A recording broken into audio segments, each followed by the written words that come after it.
بسم اللہ الرحمن الرحیم الحمد للہ الذی عافانی فی عین البلاء والصلاة والسلام علی خاتم الانبیاء الصلاة والسلام علیک یا رسول اللہ وعلی آلک وصحابک یا خاتم النبیین۔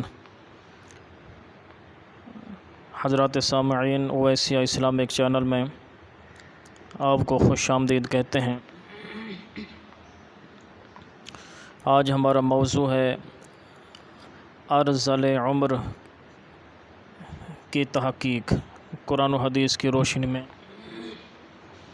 ارذل عمر کس کو کہا جاتا ہے، اس کے بارے میں قرآن پاک کی آیت بھی ہے، بلکہ یہ جو ارذل عمر یہ لفظ ہے یہ بھی قرآن سے لیا گیا، قرآن کی آیت سے یہ لفظ لیا گیا ہے۔ اس کے بارے میں جو آیت قرآن پاک میں آتی ہے وہ انشاءاللہ ہم بعد میں عرض کریں گے اس کے بارے میں۔ اللہ پاک نے 22ویں پارے میں سورہ فاطر میں آیت نمبر 37 میں ارشاد فرمایا، اولم نعمرکم ما یتذکر فیہ من تذکر وجاءکم النذیر، کیا ہم نے تمہیں اتنی عمر نہیں دی تھی جس میں جو شخص نصیحت قبول کرنا چاہتا وہ نصیحت قبول کر لیتا، اور تمہارے پاس عذاب سے ڈرانے والا بھی آ چکا تھا۔ اس آیت میں فرمایا ہم جس کو لمبی عمر دیتے ہیں تو ہم اس کی جسمانی بناوٹ کو لوٹا دیتے ہیں، یعنی ابتدائی حالت کی طرف لوٹا دیتے ہیں۔ حضرات سامعین، انسان کی زندگی مختلف ادوار سے گزرتی ہے اور انسان کے جسم پر متعدد اور مختلف کیفیات کا ترتب ہوتا ہے۔ انسان کی ابتدا مٹی سے ہوتی ہے، پھر یہ مٹی سبزہ کی شکل میں ڈھل جاتی ہے اور سبزہ اس کی غذا بنتا ہے، اور غذا خون بناتی ہے، پھر نطفہ بناتی ہے، پھر نطفہ رحم میں جا کر جمع ہوا خون بن جاتا ہے، پھر گوشت کی بوٹی بن جاتا ہے، پھر اس کو ہڈیاں پہنائی جاتی ہیں اور اس میں روح ڈال دی جاتی ہے، اور جب ماں کے پیٹ میں بچے کی شکل مکمل ہو جاتی ہے تو اس کو جنین کا نام دیا جاتا ہے۔ جب وضع حمل ہو جائے یعنی بچہ پیدا ہو جائے تو اس کو ولید کا نام دیا جاتا ہے۔ ماں کا دودھ پینے لگ جائے تو اس کو رضیع کہا جاتا ہے۔ ٹھوس غذا کھانے لگے تو اس کو فطیم کہا جاتا ہے۔ کھیلنے کودنے کی عمر کو پہنچ جائے تو اس کو صبی کہا جاتا ہے۔ آنکھوں کو بھانے لگے تو اس کو غلام کہا جاتا ہے۔ چہرے پر سبزہ پھوٹنے لگے تو اس کو مراہق کہا جاتا ہے۔ بلوغت کو پہنچ جائے تو اس کو بالغ کہا جاتا ہے۔ جوان ہو جائے تو اس کو شاب کہا جاتا ہے۔ پختہ عمر کا ہو جائے تو اس کو رجل کہا جاتا ہے، آدمی کہا جاتا ہے۔ جب 30 سال کی عمر ہو جائے تو کہول کہا جاتا ہے، اور 40 سال کی عمر ہو جائے تو شیخ کہا جاتا ہے۔ 60 سال کی عمر ہو جائے تو شیخ فانی کہا جاتا ہے، اور عمر ڈھلتے ڈھلتے جب موت کی دہلیز تک پہنچ جائے، ہڈیاں کمزور ہو جائیں، جسم لاغر ہو جائے، حافظہ خراب ہو جائے تو اس عمر کو ارذل عمر کہا جاتا ہے، اور پھر اس کے بعد وہ میت ہو جاتا ہے، اور مرنے کے بعد پھر مٹی ہو جاتا ہے۔ مٹی سے انسان کی ابتدا ہوئی تھی اور پھر بالآخر مٹی بن جاتا ہے۔ انسان کی عمر کا کارآمد حصہ یعنی کام کا حصہ وہ ہوتا ہے جب وہ جوان ہوتا ہے، لہٰذا عمر کے اس حصے کی قدر کرنی چاہیے اور اس عمر میں زیادہ سے زیادہ نیکیاں کرنی چاہیے۔ حدیث شریف میں آتا ہے،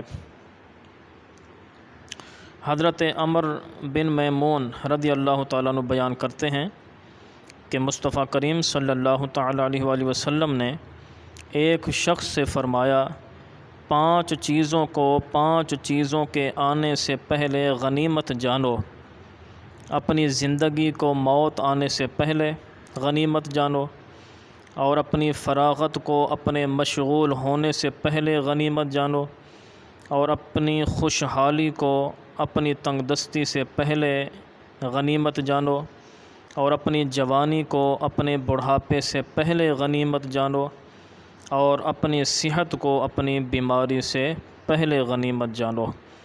یہ مصنف ابن ابی شیبہ جلد نمبر 7 صفحہ نمبر 99 پر یہ حدیث موجود ہے۔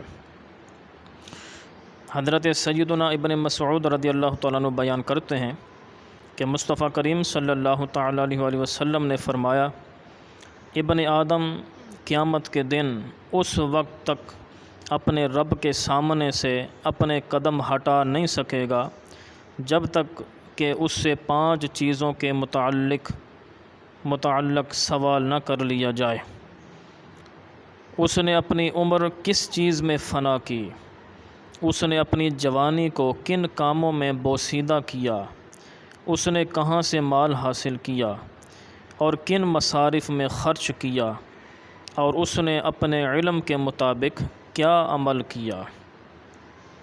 حضرات سامعین، حضرت سیدنا انس رضی اللہ تعالیٰ عنہ بیان کرتے ہیں کہ مصطفیٰ کریم صلی اللہ تعالیٰ علیہ وآلہ وسلم نے فرمایا، اللہ پاک جس شخص کی عمر اسلام میں 40 سال تک پہنچا دے، اللہ تعالیٰ اس سے کئی قسم کی بلاؤں کو دور کر دیتا ہے۔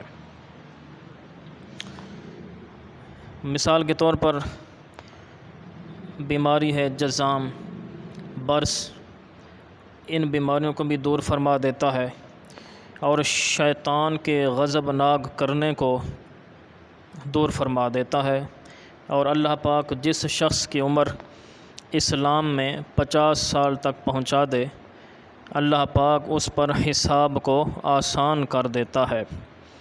حضرت سیدنا انس رضی اللہ تعالیٰ عنہ سے دوسری روایت ہے کہ اللہ پاک جس شخص کی عمر اسلام میں 50 سال تک پہنچا دے، اللہ تعالیٰ اس سے تخفیف کے ساتھ حساب لیتا ہے،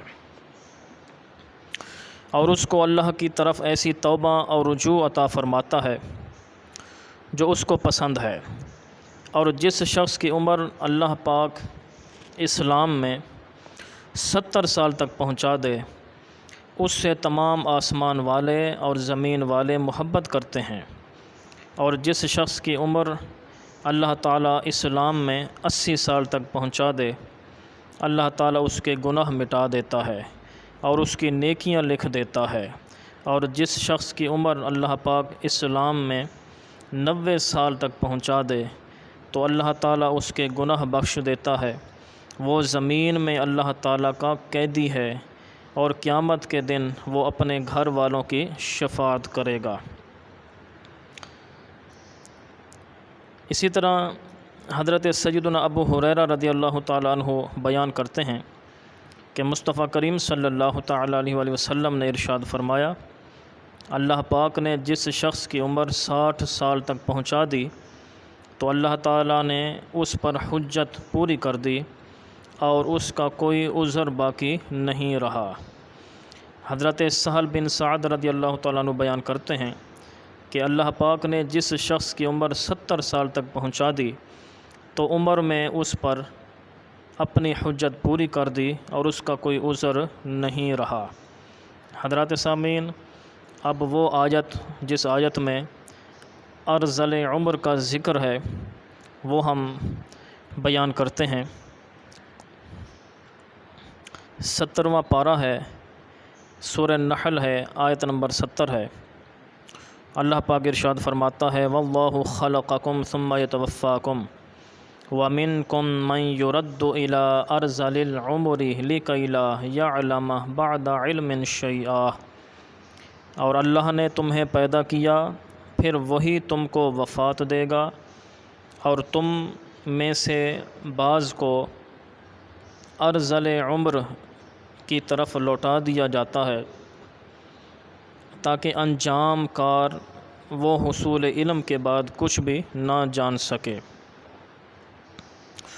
حضرت سعد رضی اللہ تعالیٰ عنہ بیان کرتے ہیں کہ مصطفیٰ کریم صلی اللہ تعالیٰ علیہ وسلم نمازوں کے بعد ان چیزوں سے پناہ طلب کرتے تھے، عرض کرتے تھے اے اللہ میں بزدلی سے تیری پناہ میں آتا ہوں، اے اللہ میں اس سے تیری پناہ میں آتا ہوں، میں اس سے تیری پناہ میں آتا ہوں کہ مجھے ارذل عمر کی طرف لوٹا دیا جائے، اور میں دنیا کی آزمائش سے تیری پناہ میں آتا ہوں، اور میں عذاب قبر سے تیری پناہ میں آتا ہوں۔ یہ صحیح بخاری کی حدیث شریف ہے۔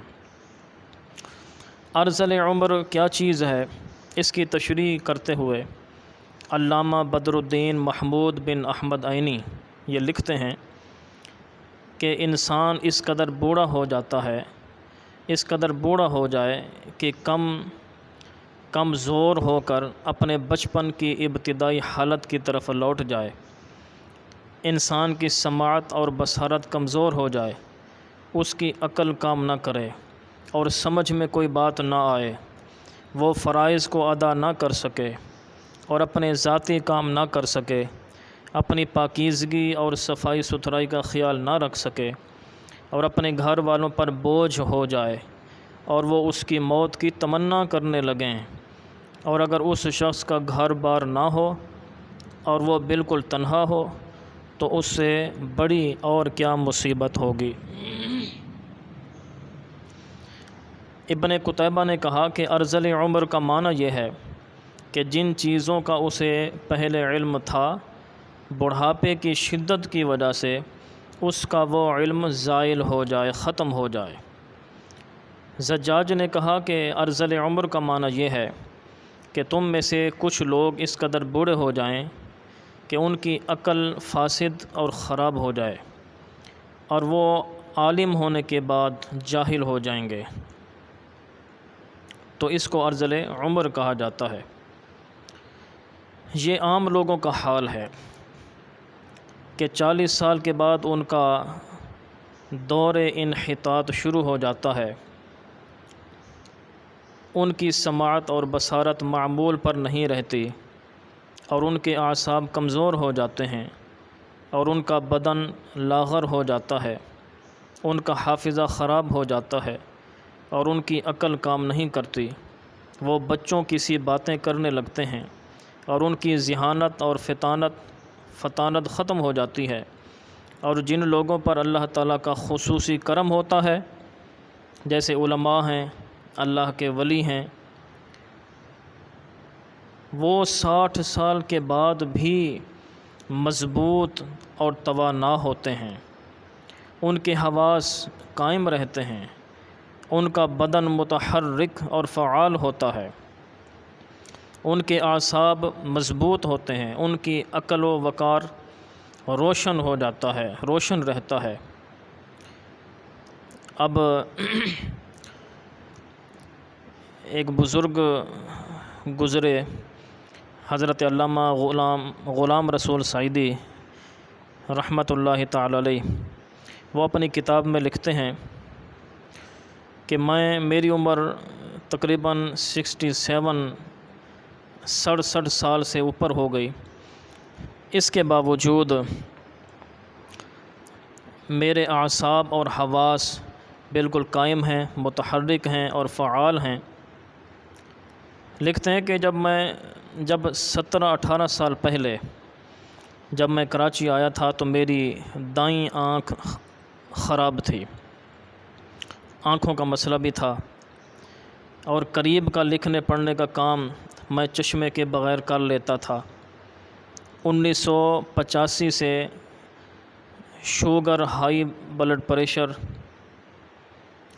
اور کولیسٹرول کی زیادتی کا عارضہ بھی تھا۔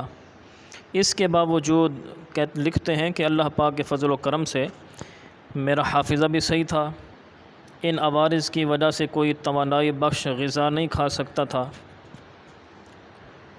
بس ڈبل روٹی کے 2 یا 3 حصے ٹکڑے کھا لیتا تھا اور بغیر گوشت کے ابلی ہوئی سبزی پر گزارا تھا۔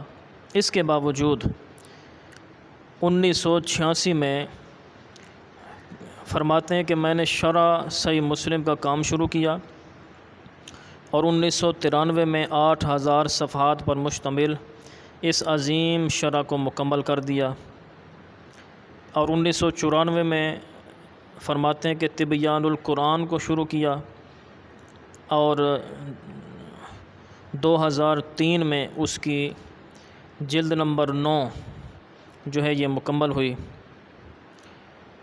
ظاہر ہے کہ عام مادی اسباب سے تو یہ ممکن نظر نہیں آتا، یہ صرف اللہ کے خصوصی فضل و احسان اور اس کی اعانت سے ہی ممکن ہے۔ حضرات سامعین، حضرت ابن عباس رضی اللہ تعالیٰ عنہما روایت کرتے ہیں کہ مسلمانوں کے لیے نہیں ہے، مسلمان کی عمر جس قدر زیادہ ہوتی جاتی ہے اللہ تعالیٰ کے نزدیک اس کی عزت اور کرامت بڑھتی جاتی ہے۔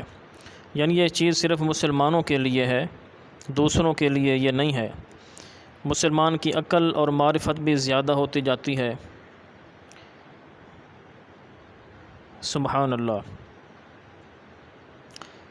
اب دیکھنا یہ ہے کہ انبیاء کرام علیہم السلام کی عمریں بھی زیادہ ہوئیں، طویل ہوئیں،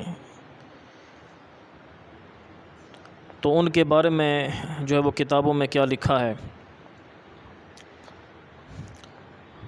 ایک کتاب میں لکھا ہے کہ علماء اور اولیاء ان کی عمر جیسے جیسے بڑھتی جاتی ہے، ان کے حواس، اعصاب اور ان کی عقلوں میں زیادتی ہوتی جاتی ہے۔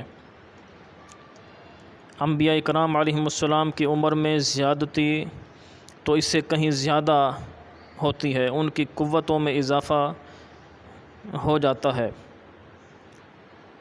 اور مثال یہ ہے کہ سیدنا موسیٰ علیہ السلام کی عمر 120 سال تھی، اور اخیر عمر میں ان کی قوت کا یہ عالم تھا کہ انہوں نے ملک الموت، موت کا جو فرشتہ ہے، وہ جب موسیٰ علیہ السلام کے پاس حاضر ہوا تو موسیٰ علیہ السلام نے ملک الموت کو ایک تھپڑ مارا تو ان کی آنکھ نکل گئی۔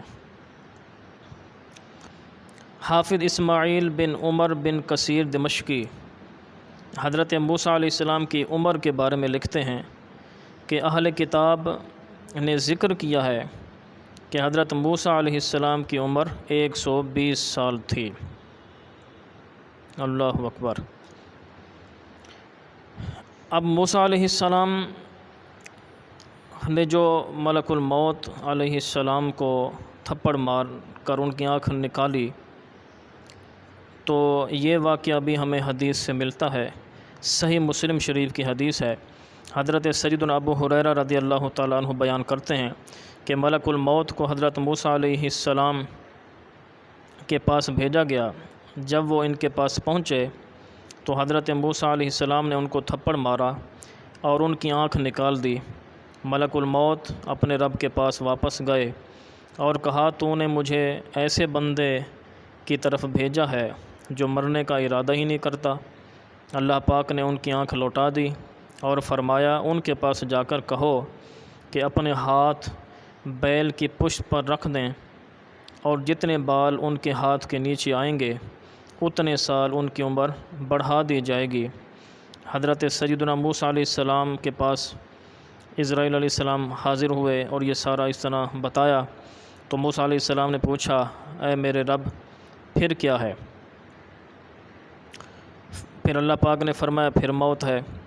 تو حضرت موسیٰ علیہ السلام نے کہا، پھر ابھی صحیح، اور اللہ تعالیٰ سے یہ دعا کی کہ وہ ان کو ارض مقدسہ یعنی بیت المقدس کی سرزمین کے اتنے قریب کر دے جتنا پتھر پھینکے جانے کا فاصلہ ہوتا ہے۔ تب مصطفیٰ کریم صلی اللہ علیہ وسلم نے فرمایا، اگر میں اس جگہ ہوتا تو میں تم کو سرخ ریت کے ٹیلے کے نیچے راستہ کی ایک جانب ان کی قبر دکھاتا۔ حضرات سامعین، یہ تو انبیاء کرام علیہم السلام کی بات تھی۔ اب ہم دیکھتے ہیں کہ ہمارے آقا نبی آخر الزماں صلی اللہ تعالیٰ علیہ وآلہ وسلم کی عمر مبارک جب 58 سال کی ہوئی، 58 سال کی ہوئی، ایئرس کی ہوئی، تو اس وقت ایک بہت بڑی چٹان جو صحابہ کرام سے نہیں ٹوٹی، مصطفیٰ کریم صلی اللہ تعالیٰ علیہ وآلہ وسلم 58 سال کی عمر ہونے کے باوجود اس چٹان کو ٹکڑے ٹکڑے کر دیا۔